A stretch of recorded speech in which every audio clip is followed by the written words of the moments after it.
Hey, welcome to Ed, a podcast about the teaching of life. This is Conversation 82, and I am your host, Shane Lawrence.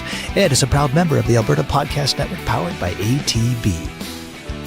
Before we get rolling, just want to tell you about the live Ed show that's happening tomorrow. If you're listening to this right when this comes out, it's happening February 7th at 10 o'clock at CKUA. It's right across the street from the main convention center where NCTCA is taking place.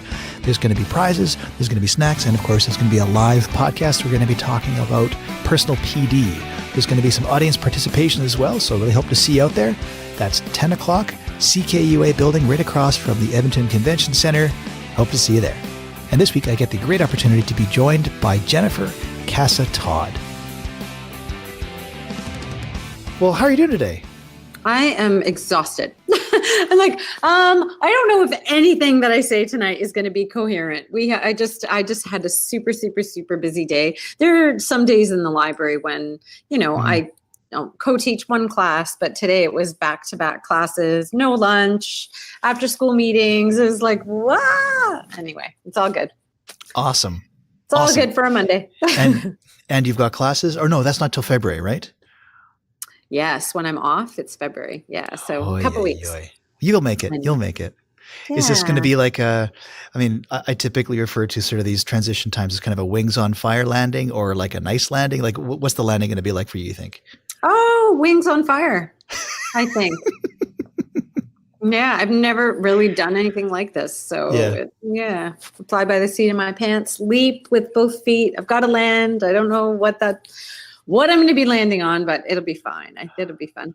Yeah. It will be interesting. Well, okay. So confession time, you say you're exhausted. I'm exhausted too. I've got just a heck of a cold right now. So this is all, stage health. So once we're done hanging up, we can both pass out. I know, right? And I think that's it too. Like last night, I, had the essential oils going because apparently it's supposed to stave off anything, and drinking lots of fluids just because you can tell your body has those telltale signs, right? Yeah. But you're full on in it. Yep. Yeah. Oh yeah. Well, because my son, my little 2-year-old, he's got it, and so hasn't quite learned the whole mouth covering thing. So you pick him up and he coughs in your face and wipes his snotty nose. Yeah, I'm sure you've got kids. I'm sure. So you have kids, right? Yeah. Yeah. Yes, I have two teens though. So they keep their snotty noses away from me now. So that's kind of good. I look forward to those days. I do. Yeah. So anyway, but we'll make it through, and then we can have some essential oils when we're done. Why am I writing down essential oils? I really am tired. Okay. So let's just dive into this. So you are in transition, but what are you finishing out right now? So right now I'm a teacher librarian. Mm-hmm. I'm at Cardinal Carter in Aurora, and it's an IB school. And so our students are just finishing up their extended essays, which is the major academic research paper that the kids have to do in order to get their diploma. So it's, it's fairly intensive, because if they don't get their extended essay, if they don't pass it, they don't get their diploma despite all the other really good marks. So this is like a provincial diploma, or is it the IB diploma? No, it's their IB diploma. Right. It's their IB diploma. So lots of tears, lots of stress, lots of, so that's good. And then I've been working with, anyway, I'm glad I could be there for them is all I can say. Yeah. They have supportive teachers and I'm trying my best to be there for them, but it's an intensive program. So kudos to the kids for finishing it. Yeah. And then I've been working on a really cool project with 4 religion teachers, and it's basically anchored in the Sustainable Development Goals. Yep. And it's project-based learning, so using design thinking and project-based learning, and they have come up with ideas for how to take action on the goals. So we've been working at it for months now, and so they have their presentations and their PSAs, and some of them are just incredible. So it's been such a joy to listen to them and to see what some of their ideas are and how they're inspiring others. That's been very, very cool. So those are all the presentations culminating now. And then every Every semester I get to work with the career teachers. And so that happened to be today as well, for period 2, period 3, period 4. And we talk about online presence and digital leadership and using social media and your digital footprint and all of those really awesome conversations that we really need to have regularly with kids. Those are conversations that I get to have over the next couple of days with those students. So Wow. it's a lot of them sharing, but it's also a lot to sort of facilitate those conversations. The conversations are always excellent. So in those kind of situations, I mean, boy, every teacher librarian I talk to, none of you have the same job. You all have the same title, but not the same job. So what does your role look like in that kind of in the environment then? What are you doing? So primarily, I look at myself in two ways, I guess. I look at myself as a global connector, because the project I was telling you about with the religion classes is actually a global project that was started by Barbara Zalanke from Norway. And so these students have been connecting via Flipgrid as well to other kids in other parts of the world, mostly Europe, just because Barbara's from Europe and a lot of the teachers are from Europe. And how they're addressing the sustainable goals. So I look at myself as wherever possible, I connect. I help support my teachers with the technology and the other things that they need in order to connect globally. And then primarily, I mean, my role is to co-plan, co-teach, and co-assess in any subject. So on any given day, that looks different. Yeah. Yeah, depending on teachers. So you actually co-teach as well? I do, yeah. So are you teaching like course content, or is this more like just sort of tangential skills? Well, I have to know the course I'm not the course content. What am I trying to say? I don't actually know the content. The subject teacher does, and that's where the co comes in.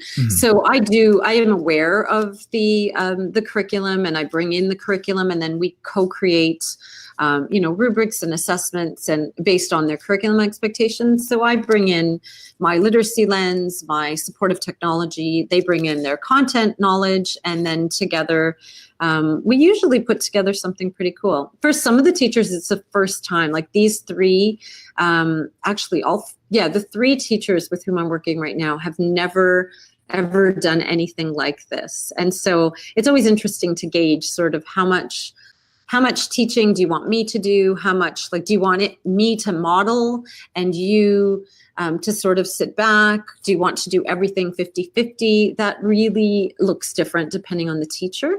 And two of the three teachers, we've been 50% the whole time. And one of the teachers has sort of has never done this before. And so he's a little bit more, okay, you do, and I'll watch and consult kind of thing. So I don't know that that's truly co-teaching, but no, that's what it's been looking like there. With the career studies classes, just because of who I am and my passions, there's a level of expertise I think that I bring in. So I would say I am more almost like a guest. So I'm doing the primary role of teaching in that particular lesson, but the teacher, I make sure that the teacher feels comfortable jumping in and asserting and reinforcing whatever it is that has already been happening in their course. So yeah, I'm not sure. How long have you been at this for? So I've only been a teacher librarian for 3 years. One of those years I had a full-on concussion, and so you could really only say 2 years. Yeah. But I've had a whole bunch of experience with co-planning and co-teaching and co-assessing because I was a literacy consultant at the York Catholic District School Board before I became a teacher librarian. So a lot of, I truly came to know the power of co in that role. Because that's one of the things that was my primary job as well, to go in and work with teachers and co-plan, co-teach, co-assess. Right. And before that, what were you doing? So prior to my role at the district, I was an English teacher, but I also taught special ed and co-op and religion. So was moving out of that role into the co-teaching, oh my gosh, my head is so just foggy today. The teacher librarian role, was that Was that something you wanted to do? Was that something you were craving, or was it just kind of falling in your lap, or how'd that happen? No, absolutely. So my move from the school to the literacy consultant position was just, I really needed a change. And that was such a huge learning curve for me, because when you are an English teacher or even a special education teacher, you are in your own classroom, doors closed, you're doing your own thing. Whereas when I was in that district position, I really did need to learn, how do you work with people? How do you collaborate? How do you make sure you're listening? How do you make sure you're honoring the work that they're doing, and then bringing in what into it so that you can create something cool together. And so that was really, really tough, and I think I started to get really good at it, and then I decided I'm done. I really missed, I was working with amazing people. They were very hardworking people who say, people at the central office don't do a lot of work. I think it really depends. Everybody with whom I worked so hard. I'd say I worked harder in some of those years than I ever had as a teacher. Mm-hmm. And then I met the teacher librarians in our board. I was able to do so much work with them, led professional learning sessions with them. And I thought to myself, these teacher librarians are basically doing what I am doing, right? They've got the literacy, they are, technology integrators really, and instructional coaches, and they get to work with kids every day. And that was the one thing I was truly, truly missing when I was at the district. I was truly missing running the book club and all the other clubs. And so it actually has been the most seamless transition to come back into a school, because, like I said, I have all those skills now under my belt. I know how to work with teachers, and I know it's about developing relationships, and I know, and I've got a lot of subject content area under my belt now, because as a literacy consultant, I was supporting 18 subjects in my role at the district. So yeah, it was kind of crazy. But again, an incredible learning experience. And all of that has made the transition back into a school fairly easy and so enjoyable, really so enjoyable. What do you not miss? You're filling a lot of gaps there with a new job. So what are you just like, yep, glad that's behind me? What do I not miss about being in a district role? Yeah. Or what do I miss? I guess what I miss about being in a district role is that big picture piece. I was so used to being involved in some of the decisions. And now when I see decisions made and I never got to be a part of it, I go, I miss that. But you know what? I miss the people. I worked with some incredible people, and I don't get to see them as often as I can. But you know what?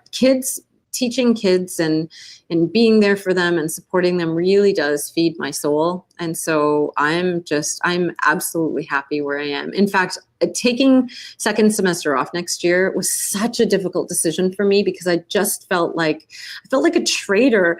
I'm running the DECA club. I'm one of the advisors, and we have, our provincial competition. And I was just told that if you're on leave, you're not allowed to supervise. Well, what?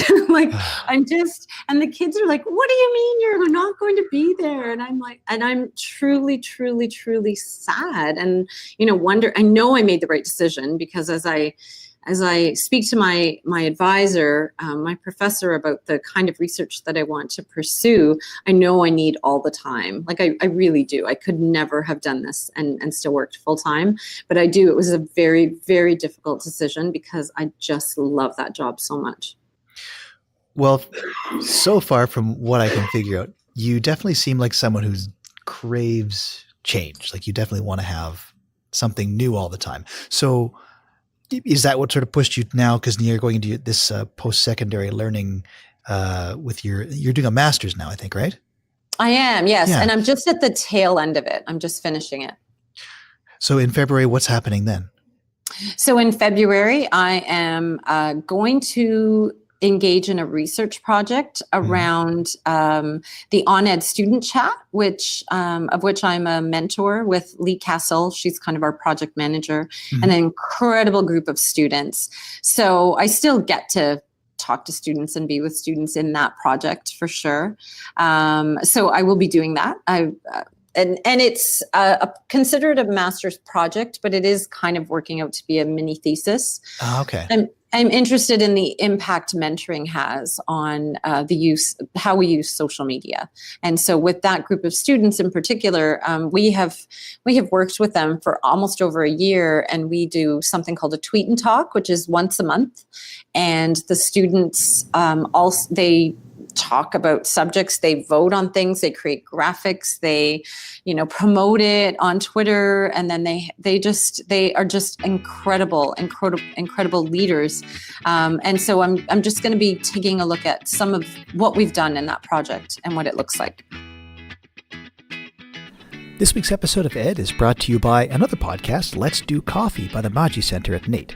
It's hosted by Daniel Van Vielen and produced by the Maji Center for New Venture and Student Entrepreneurship at NAIT. Each episode features an interview with a student entrepreneur or NAIT alumnus, and they dive into topics that explore their challenges, questions, and fears involved in operating their companies. New episodes come out every 2 weeks, and if you'd like to know more or subscribe, you can go to nait.ca/Maji Center. That's MAWJICENTRE. All right, let's get back to the show.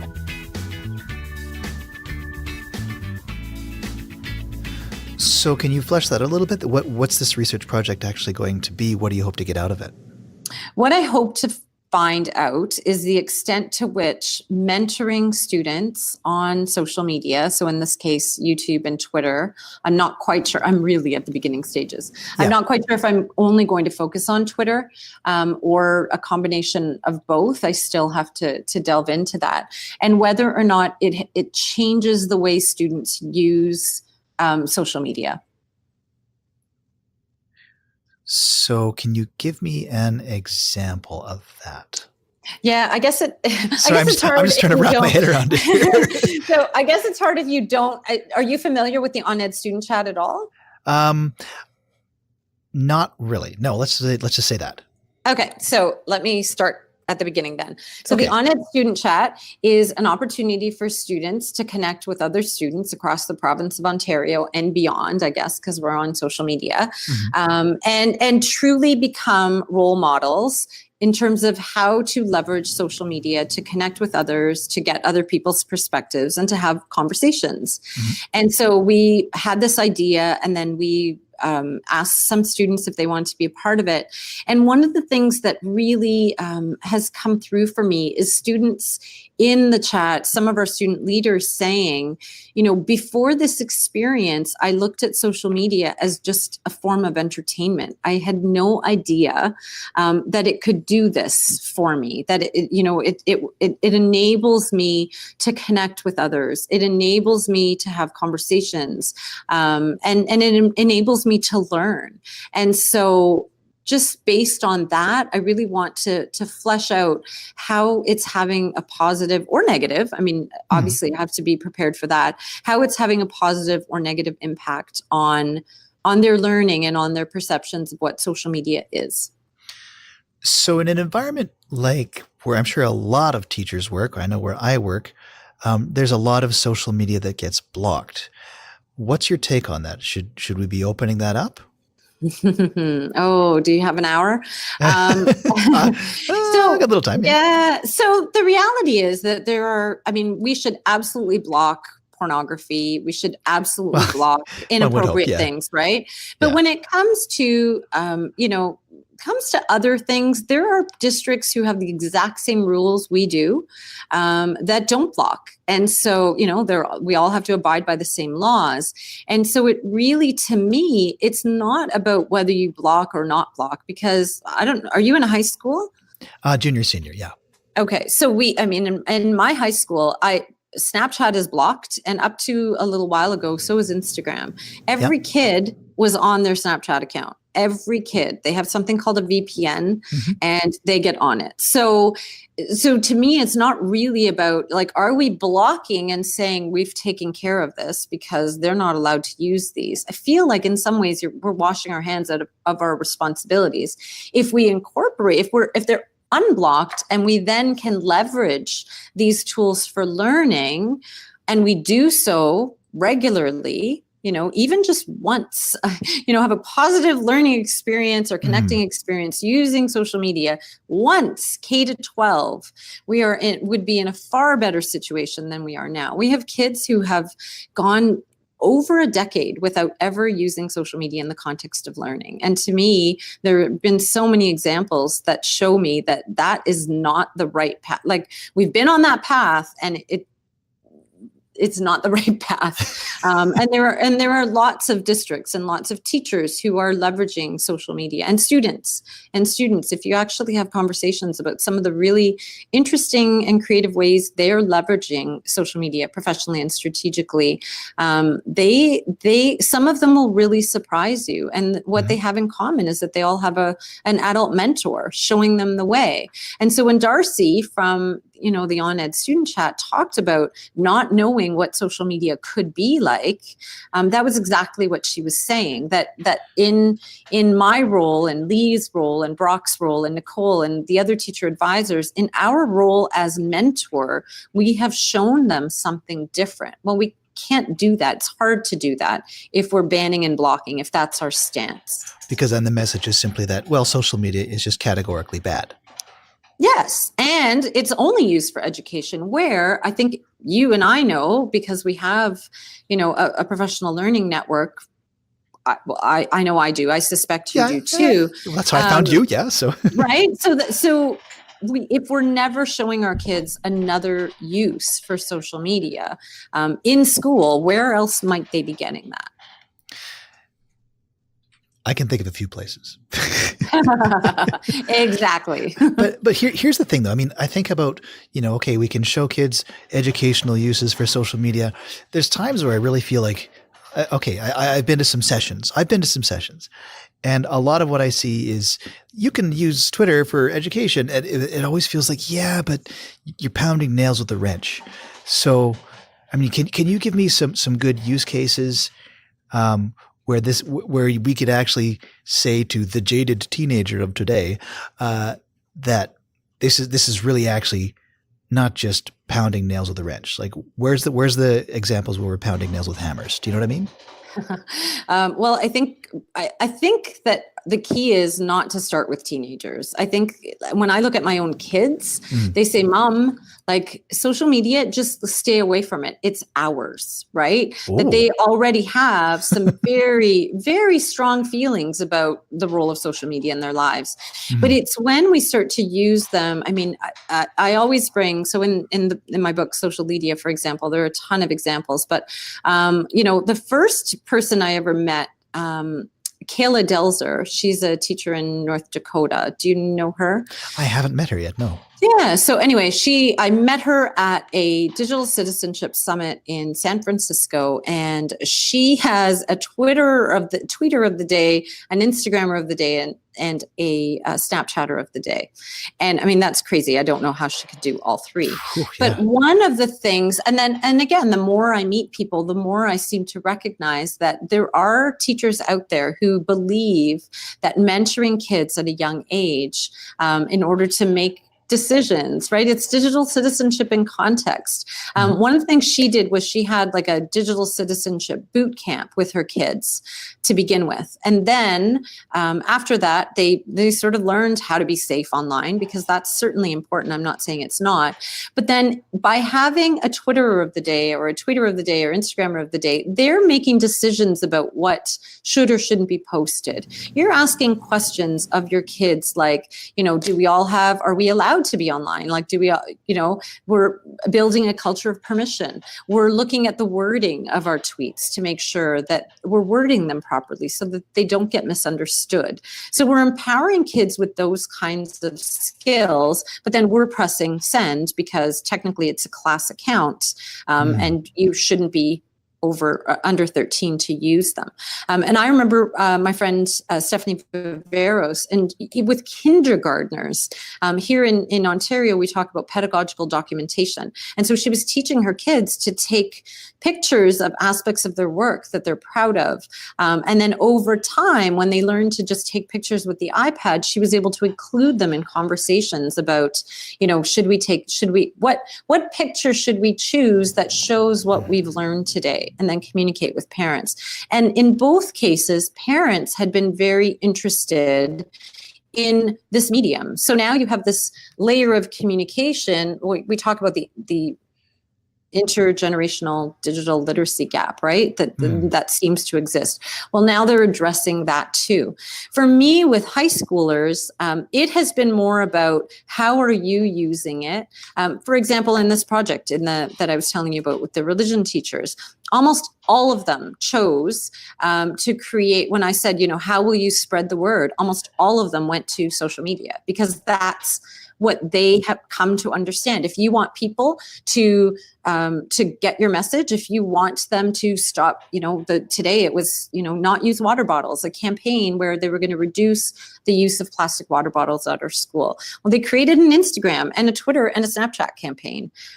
So with high schoolers, I think you need to look at it a little bit differently. I have my students in the careers classes take a look at some of the kids right now who are using social media strategically, who are, following universities or colleges, who are reaching out to authors. I mean, that's always a great thing, right? If you're choosing a novel for your class anyway, why not choose one where the author is active on Twitter or Instagram, so that you might get, right? And then when they see that, they go, wow, okay, and I've heard kids say that to me, wow, I actually did not know that I could use it that way. Like, it never occurred to me to use it that way. And those are the moments where I go, yes, exactly.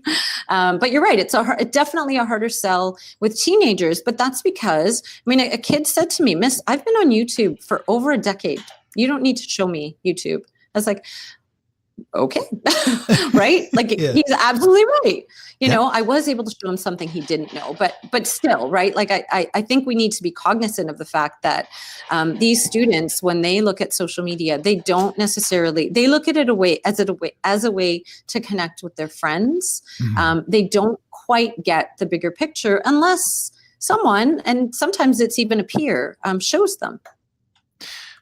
So referring to the whole wrench and hammer metaphor, maybe they're looking at their social media as an actual wrench, and we're just saying, well, no, wait, it's actually a hammer. You can pound nails at this stuff. So it's more about. It sounds to me from what you're telling me, it's not so much about here's this idea and this idea and this idea. It's about sort of modeling the way that it can be used and sort of changing perspectives. Absolutely. Thank you. I was so tired. I could not say that as articulately as you just did. Jen, I am on. Yes. So what got you into the social media thing in the first place? Because this is obviously a passion. You've written social media, like you wrote a whole book about this stuff. How did that happen? Honestly, it was a big mom fail on my part. My daughter was asked, here I was working at the district as a literacy consultant, but also we had just started a 21C initiative. So I was, here I am connecting and just absolutely being grateful for the opportunities to see a perspective beyond my own through social media, meeting educators from all over the world. But my daughter was asked at an interview, what social media, and she was in grade 10, what social media are you on? And what will I learn about you if I go there? And I had not in any way prepared her for such a question, because I had only been telling her what she can't and should not be doing online. Right. And that really was jarring to me. I thought, I never thought I was that mom, but I am that mom. And then a couple of other things happened as well. So in and around the same time, I spent a lot of time with George Couros, who's an educator, a Canadian educator. I had to accompany him, I thought, because I was sort of the point person for him when he came to our district, and I accompanied him to a parent session. And when I heard him talk to parents, and when I heard him talk about digital leadership, which he defines as using the vast reach of technology and social media to improve the lives, well-being, circumstances of others, others, that was an aha moment for me, because I thought if we embraced it from that perspective, yes, kids are going to like use it for entertainment and find interesting, quirky things. But if we look at it from that lens, then maybe our kids can look at it from that lens. And then shortly thereafter, when I had just come to the school, I was brand spanking new. I was excited. It was September. I had met all these because I went on this quest to meet students who were using social media differently. And I met one student, his name was Aiden Aird. I'll never forget this because he ended up being a student that was in my district. And he had created a website called developinginnovations.org for the sole purpose of celebrating scientists. He was an inventor. He had just invented a cook stove that works on biomass that he really thought would help third world countries. Like really, really brilliant kid. He said, but when I Googled myself, my 8-year-old hockey stats came up. And he said, and I realized that all these other really awesome scientist kids that I was meeting, you would not be able to find any information about them, about what they're doing. And he said, and I wanted to change that. And so that's what he does. And then in my role as teacher librarian, I'm running the social media accounts, and our student council president at the time retweets something. So I look at him because I'm thinking, oh, here's another role model, because I'd been meeting so many of them. And what I saw was definitely not what I was expecting. Because again, a brilliant, charismatic, lead people anywhere kind of kid, but his social media, like his pinned profile was so awful, so inappropriate. And I really warred with myself about whether I contact him, because he didn't really know me. Right. And so I thought, should I, shouldn't I, should I? And I finally did. And I said, hey, I can help you with your online presence. I don't know if your pinned profile doesn't represent what a great leader and person you are. You might want to rethink that. And it didn't even occur to, he said, oh my goodness, thank you. And then, went and looked at it. But I thought, how come I'm pointing this out to you? And then I said to him, if you want me to help you to leverage social media differently or create a positive online presence, let me know. And he said, Miss, that would be amazing, because I wouldn't know where to start. And so for me, that began this journey, almost this moral imperative to me. I had 2 kids, same board, graduating at the same time, and one was using social media professionally and strategically, and one who had absolutely no idea. Right. And I felt like we really need to do something about this. Absolutely. And so that was the impetus for your book. Yeah. Yes. I think so. Sorry, am I making too big of a leap? I'm sorry. No, it really is. Oh, yeah. Okay, cool. So, and is your book, I'm sorry, I haven't read your book. I know. What? I'm the only one. I know. So I apologize. But is your book primarily is for teachers, or is it for students, or? So it's interesting. So it's primarily for teachers. At the end of every chapter, there is a student vignette, because I really felt like we needed to hear from students. We so often make decisions even about to block and ban without talking to students. So I really didn't want to speak for students. I wanted students to speak for themselves. Right. So every chapter has a vignette by a student, and there are also digital leaders who I highlight and that are students that you can take a look at. So it's been interesting. So although it's for teachers, it has resources, examples. There have been students or teachers who have used it to work with students because they're looking specifically at those vignettes and using those. So that's been really interesting for me. And one of the things that I'm hoping to do in February when I'm not studying is possibly to create a companion for parents.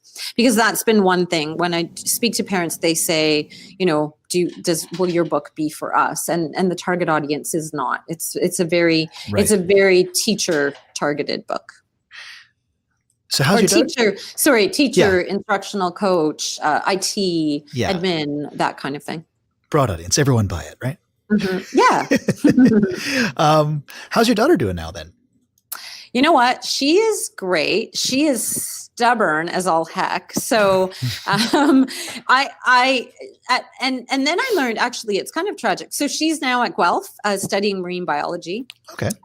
She is mindful of what she posts online, but soon after sort of we had this aha moment and we talked, she created an Instagram account where she was going to review books because books were her passion. And I later learned, because I was like, all this time I'm talking to other kids and you have really done nothing different. And then she confided in me that she had done this, but that her friends started to make fun of her. And that is something that I'm warring with too, right? When there are such set ideas about what social media is supposed to be, what happens when those kids take a leap and do something different? Anyway, and I just found out about that a few weeks ago. So, so I'm constantly, it's so funny, like to have to write a book. Like I wrote a book on social media and it's a subject that is constantly in flux and I'm constantly learning about it. So that's part of the reason why I started the Social Media podcast, because I keep meeting kids that I find we need to learn about, but I'm constantly revisiting the topic. It's why I blog about it so often, because I just think they're courageous conversations that we need to keep having. So you say you're always learning. What are you learning now? Like, what's something you could share that maybe isn't obvious to, say, me or anyone? Oh gosh, Shane. Sorry, am I putting you on the spot here? I'm sorry. Or is that you are? I just my brain is so mush right now.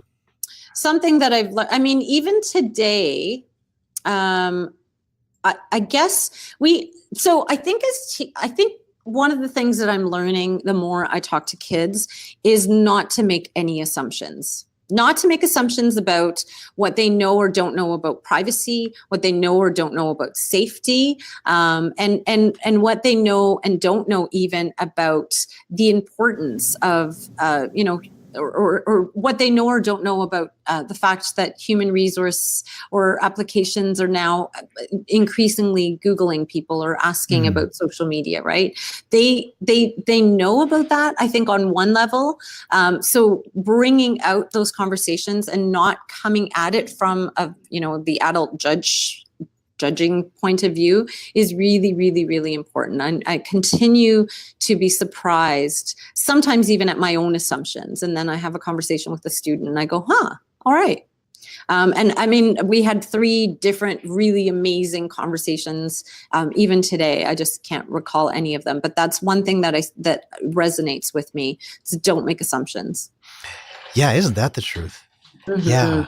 I've had some experience. I had, some really sharp young lads, and they had their own YouTube channel, and I just stumbled on it one day and I saw this video, and I came to them at school because they'd made it on their own time, and good for them for making a movie and everything else. But I came to them like, guys, you people can see that now, right? It's like, if I was going to hire somebody, it wouldn't be you if I saw that. Like, it's just, and they're like, oh, really? Oh, okay. Like, the light comes up because they just kind of, the cloud is just sort of there and they don't quite realize that it's there for everybody. Exactly. Yeah. So, but on the opposite coin, I've stumbled upon the exact opposite. Kids who are, have this entire life where they're spending all this time and energy in creating like a portfolio of their art, online, which I had no idea about, because whoever asks, right? Unless you're their and so I'm like, hey, one of the things I make sure I do is when kids are on their devices, I never say, get off your phone. I say, is that device helping you or distracting you right now? And like that has changed things for me. So I will say, is that device helping you or distracting you? And and they'll look and they'll go, distracting, and they'll put it away. But so many times, this one student in particular, and she was astounded that I would be so interested. I said, of course I'm interested. Like, what course are you doing this for? Because I'm not doing it for a course. I just eventually would like to be an artist, and I want to start creating my portfolio. And I was like, wow. And it was beautiful. And we had a conversation about watermarking and copyright, like all these really important conversations that we would never have had if I hadn't, been open to that. If I had just said, put that away or whatever the case may be. Yeah, I like that phrase. Is it distracting you or helping you? I'll bet you I can use that one tomorrow. I think you can use it several times tomorrow. Probably. Oh, well, that's a nugget that I will carry with me into this week. Thank you, Jennifer, so much for sharing your time with me today. I really appreciate it. Oh, you're so welcome. Thank you for inviting me. Well, before you go, how can people get in touch with you if they want to know more?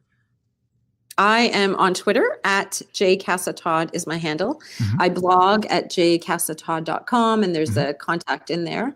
And I'm on Instagram Instagram's mostly personal, but it's at Casa-Todd as well. Right on.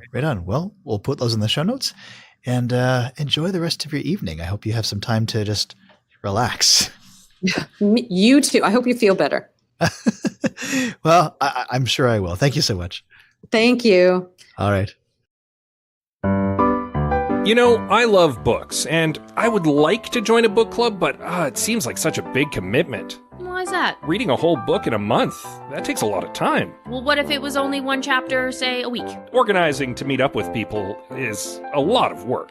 Well, what if it was only half an hour, whenever it worked for you? That would be great. The Read Along. It's a mini book club for your ears. Join my wife, Anita, and my husband, Scott, on a weekly journey through a good book, one chapter at a time. Part of the Alberta Podcast Network, powered by ATB. And subscribe on iTunes, Google Play, or wherever fine podcasts can be found. And if you want to get in touch or you'd like to be a guest on this show, you can email me at theedpodcast@gmail.com or hit me up on Twitter at theedpodcast. If you want to listen to more of Ed, you can head over to the website, theedpodcast.podbean.com, or you can find us on Apple Podcast, Spotify, or any other podcatcher of your choice. Just search up Ed Conversations. Ed is a proud member of the Alberta Podcast Network, powered by ATB. You can find this and all other member podcasts at albertapodcastnetwork.com. And Ed can also be heard on VoiceHead Radio. It's 24-hour internet broadcasting devoted to the best ideas in education. Just head over to voiced.ca. So, on behalf of myself and Jennifer, thank you so much for listening, and we'll catch you next time.